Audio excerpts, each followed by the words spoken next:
पाकिस्तानी सियासत में एक बार फिर हलचल। दुबई सियासी सरगर्मियों का मरकज बनने लगा। आसिफ जरदारी के बाद बिलावल भी दुबई पहुंच गए। जराये के मुताबिक बिलावल भुट्टो जरदारी भी खुसूसी तैयारे के जरिए इस्लामाबाद से दुबई पहुंचे हैं। इससे कबल साबिक सदर आसिफ अली जरदारी भी खुसूसी तैयारे के जरिए दुबई पहुंचे थे। जराये ने बताया कि साबिक सदर दुबई में चंद रोज कयाम करेंगे और दुबई में उनकी नवाज शरीफ से मुलाकात का भी इम्कान है।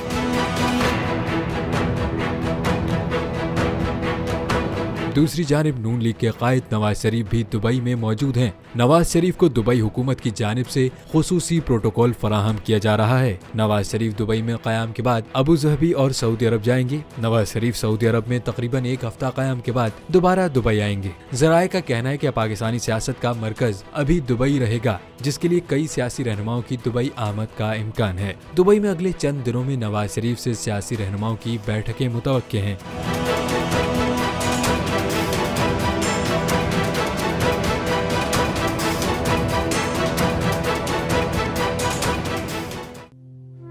तू की जाने यार अमीरा, रोटी बंदा खा जाती है। यूनान में कश्ती उलटने का अलमनाक हादसा।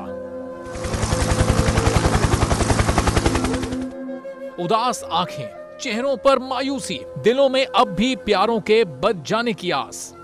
मेरी दरखास्त है वजीर आजम अगे, जल्दी तो जल्दी मेरे बच्चे की तलाश की जाए। गम की इस घड़ी में बोल रहा अपनों के साथ सहाफती फराइज को निभाते हुए पहुंचाई हर खबर अवाम तक। और यूनान में महाजरीन के जहाज को हादसे के बाद अब रेस्क्यू ऑपरेशन खत्म हो चुका है।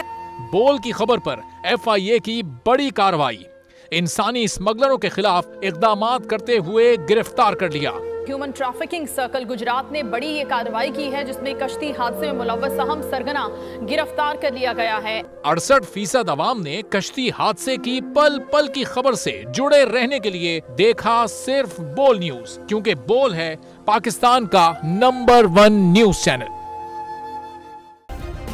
सब्सक्राइब करें और बेल दबाएं ताकि कोई खबर रह न जाए।